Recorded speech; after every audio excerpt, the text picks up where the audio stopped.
Au Niger, des milliers de personnes ont manifesté contre le régime en place. Elles réclament plus de justice et d'équité.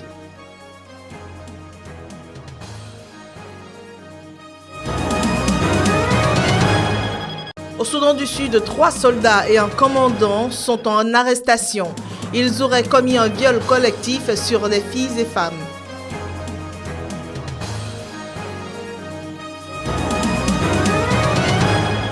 « 25e édition du FESPACO au Burkina Faso, Félicité remporte l'étalon d'or. Le Béninois Sylvestre Amoussou part avec l'étalon d'argent.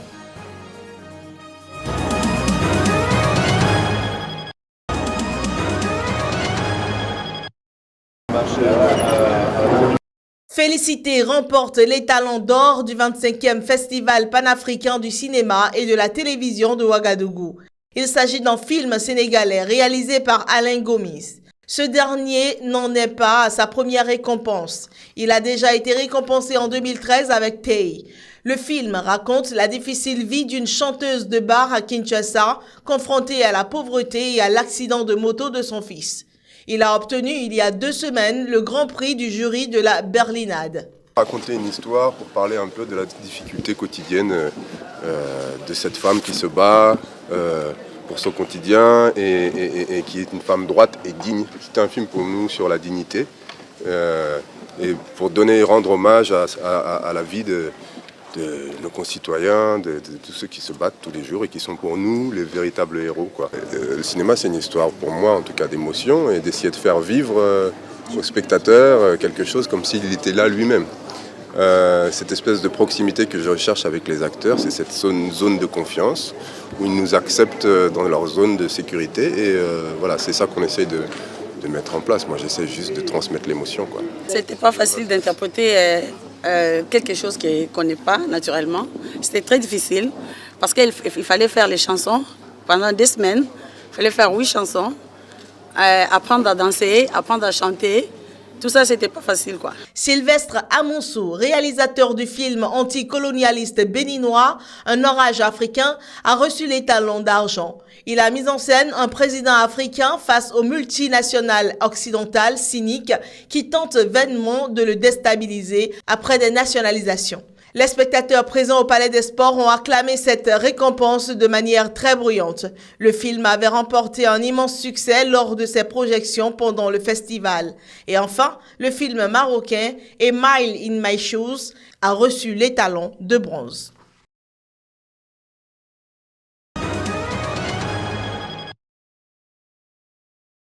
La visite effectuée par le président ivoirien Alassane Ouattara à Ouagadougou dans le cadre de la clôture du festival de cinéma FESPACO vient sceller le climat d'apaisement que les 2 pays s'emploient à entretenir.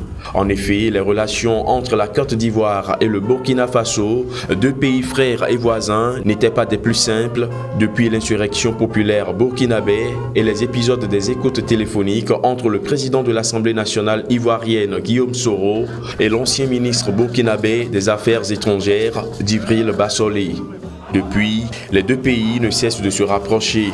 Le choix porté sur la Côte d'Ivoire comme invité d'honneur de la 25e édition du Festival panafricain du cinéma et de la télévision de Ouagadougou FESPACO vient une fois encore offrir des gages concrets de réconciliation. La réconciliation ivoiro-burkinabé s'est déjà traduite par plusieurs actes, notamment le Conseil des ministres conjoint de Yamoussoukro lors de la visite effectuée en juillet dernier par le président burkinabé Roch-Marc Christian Kaboré. Alassane Ouattara a exprimé sa gratitude pour l'honneur accordé à la Côte d'Ivoire comme invité d'honneur de cette 25e édition du FESPACO. Quant à Roch-Marc Christian Kaboré, il a estimé que la présence ivoirienne confirme la qualité des relations entre les 2 pays.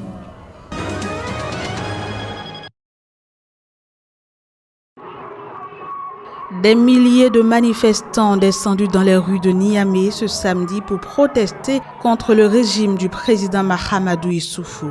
Réclamant plus de justice et d'équité au sein de la société, ils ont répondu nombreux à l'appel de l'opposition, scandant des slogans hostiles au régime avant de tenir un meeting devant le Parlement. Ils ont également exigé la libération de prisonniers politiques, faisant allusion à des personnalités arrêtées, certaines depuis 2015 dans le cadre d'un présumé coup d'État contre le régime ou soupçonnées de détournement de fonds publics. Autre point saillant de cette marche, les manifestations ont également dénoncé la liquidation de la souveraineté du pays en raison de la présence des bases militaires françaises, américaines et allemandes sur le territoire nigérien. Des bases officiellement dédiées à la lutte contre les djihadistes, notamment au Mali et en Libye voisin. Le 8 janvier dernier, des milliers de partisans du régime en place avaient eux aussi défilé à Niamey en soutien au président Issoufou Mahamadou.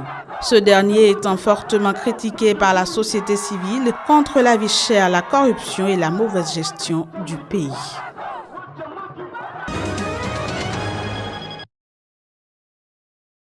Pour leur rôle dans le viol collectif d'une dizaine de femmes et de filles dans un village en février dernier, 3 soldats sud-soudanais et leur commandant ont été arrêtés. Ces violences ont eu lieu à Koubi, à quelques 40 km au sud de la capitale Juba, où l'armée cherchait des suspects possibles dans le meurtre d'un général par des hommes armés non identifiés. Les victimes ont pu identifier ces 3 hommes, ces 3 soldats, sans leur commandant. Et donc, on a dit « Ok, maintenant que vous avez identifié vos assaillants, les autres sont libérés. » Et une enquête a été ouverte. Ces gens ont confirmé que oui, ils avaient bien pris part à ces viols présumés.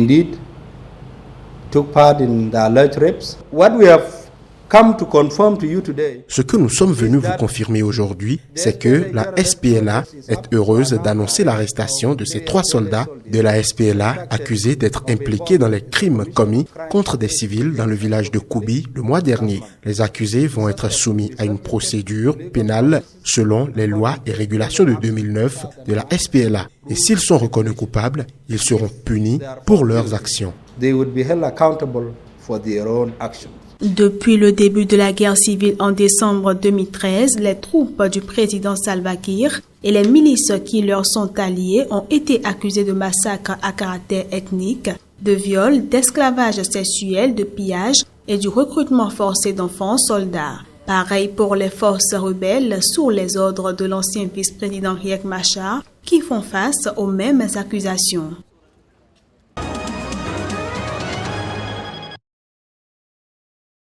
L'ancien président haïtien René Préval est décédé ce vendredi d'un accident cardiovasculaire à l'âge de 74 ans. Agronome de formation, René Préval, élu de gauche, a été très proche du leader charismatique Jean-Bertrand Aristide, dont il a été le premier ministre.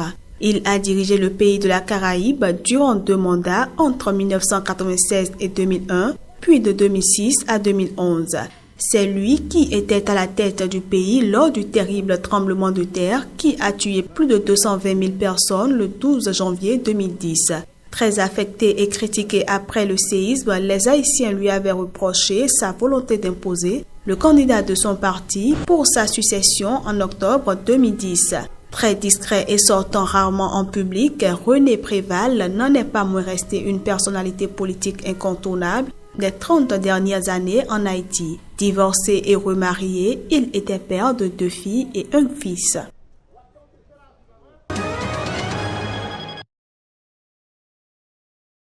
Cette campagne est un étrange combat. Vous êtes courageux, on veut vous intimider. On s'attaque à moi, mais à travers moi, ce qu'on cherche à abattre, c'est le redressement national. Et c'est une volonté de changement dont vous êtes chacune et chacun les porteurs. Alors je vous le demande, n'abdiquez pas, ne renoncez jamais. Votre engagement doit se poursuivre. Toute cette force que vous avez rassemblée ne doit pas s'arrêter. Un message de combativité à l'endroit de ses partisans. C'est le discours tenu par François Fillon lors du dernier rassemblement qu'il a tenu à Aubervilliers. Des propos bien justifiés puisque le candidat de droite se retrouve désormais confronté à une série de défections et d'appels à son retrait. Rappelons que depuis le début de cette campagne électorale française, François Fillon est englué dans une affaire d'emploi présumé fictif de son épouse et 2 de ses enfants.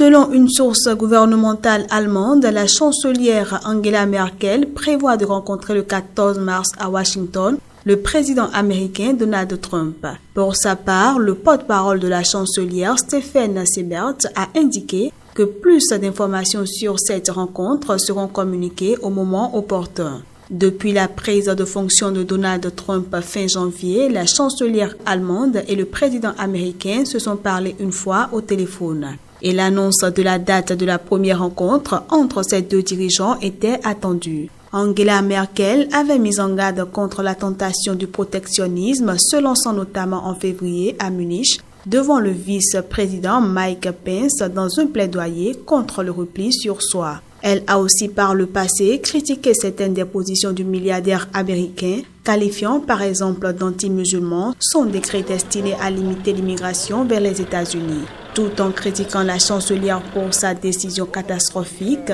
d'ouvrir son pays à des centaines de milliers de demandeurs d'asile en 2015 et 2016, Donald Trump avait quant à lui accusé l'Allemagne de dominer l'Union européenne et souhaité que d'autres pays suivent l'exemple du Royaume-Uni et sortent de l'Union européenne.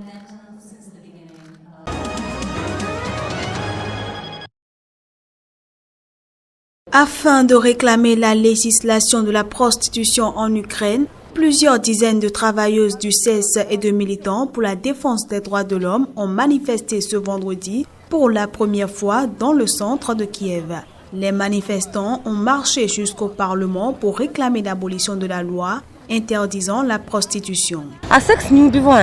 Le sexe ne tue pas. Au lieu de ça, il aide une personne à s'ouvrir. Pourquoi le sexe devrait-il être puni? Pourquoi ne pourrions-nous pas avoir des relations sexuelles pour de l'argent? Lorsque les gens ont des relations sexuelles consenties, ça va. Mais quand il s'agit de relations sexuelles avec des prostituées mineures ou des cas de violence, alors là, cela devrait être puni. Selon les organisations de défense des droits de l'homme, l'Ukraine compte 80 000 travailleurs du CES. Jugée illégale, la prostitution est punissable d'une amende d'environ 9 €. Mais les travailleurs du CES se sentent de manière générale très vulnérables, notamment face aux abus de la police.